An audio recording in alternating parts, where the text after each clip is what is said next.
Hi guys, it's me Zhang here. So I haven't spoken with the camera for a while, for a long time actually, and today I feel like doing a quick video to talk a little bit about history.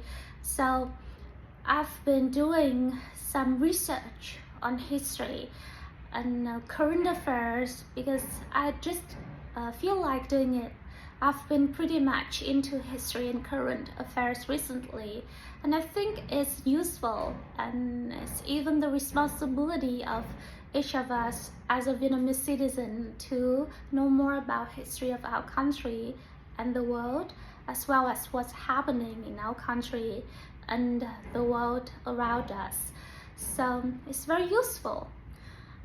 And today I'm gonna talk about the history of China and its relations with Vietnam. And in my videos, I'll speak both English and Vietnamese because I know that it's hard for everybody to understand entirely in English. So I'll switch to Vietnamese from time to time to explain key points. Trong video của mình thì mình sẽ và các video về sau nữa mình sẽ cố gắng nói cả tiếng Anh và tiếng Việt nhé. Tại vì mình biết là không phải ai cũng có thể hiểu tiếng Anh hoàn toàn, nên mình sẽ đổi giữa hai ngôn ngữ. I hope that I can change and shift seamlessly between English and Vietnamese so that we can all understand what I'm talking about. And it's an important skill as well to be able to speak in both languages fluently. Okay, so let's start with the history of China. And one main point that we all know, and I think most people know about this, is that the first imperial dynasty of China is the Qing dynasty. And we have a very famous figure, which is Qin Shi Huang. He's the first emperor of China. And we should also remember that this dynasty started very early on in history, around 200 BCE. Nhà Tân là triều đại đầu tiên của Trung Quốc và bắt đầu từ rất là sớm, khoảng năm 200 trước công nguyên. Right, so Qin Shi Huang is famous worldwide for building the first version of the Great Wall of China.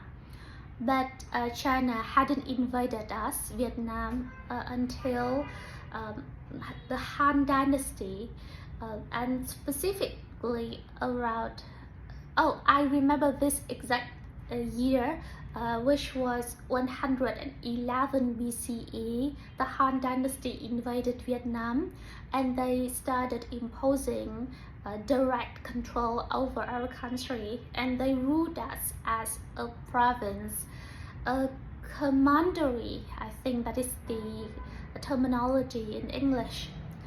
Và vào nhà Hán nhé, vào năm 111 trước công nguyên thì bắt đầu xâm lược Việt Nam và đặt ách thống trị lên nước ta, và họ thống trị ta như là một quận của Trung Quốc vậy. Và chúng ta phải chịu 1000 năm Bắc thuộc đấy. We were under the Chinese direct control for almost 1000 years, and there were several uprisings and rebellions then.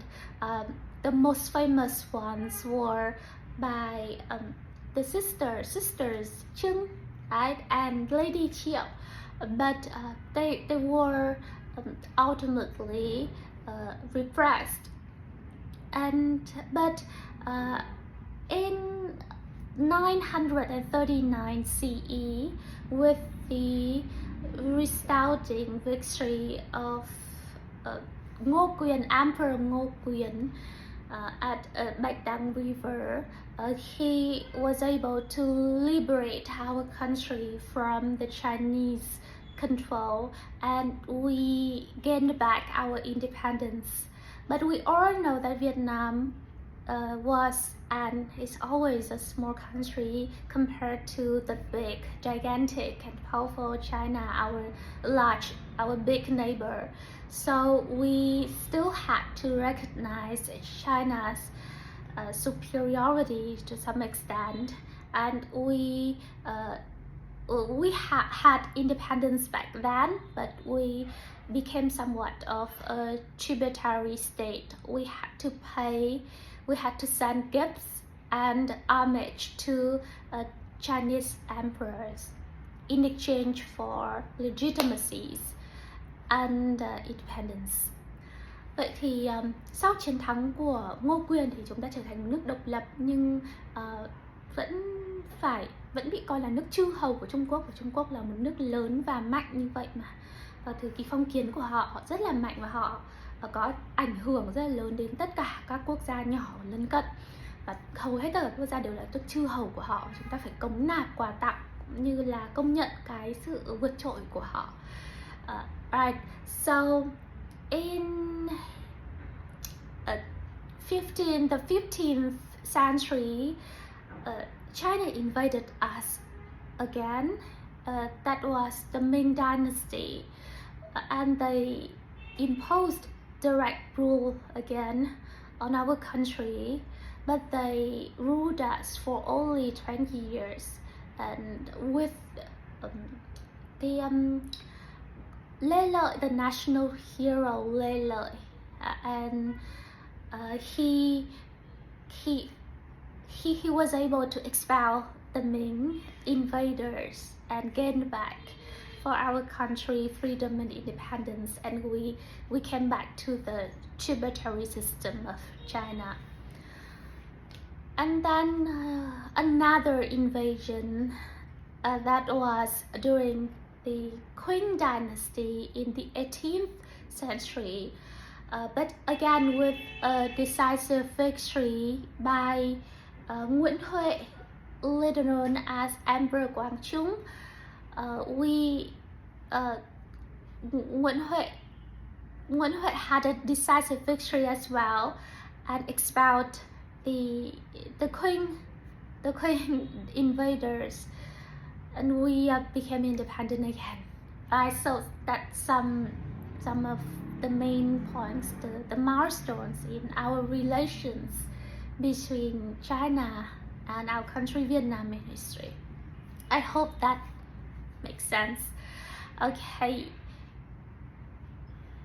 And so in summary, we were under Chinese direct control, and we were ruled as a Chinese province for almost 1,000 years, and after that we became independent thanks to our national heroes who fought courageously against a very large and powerful army. We had independence, but recognized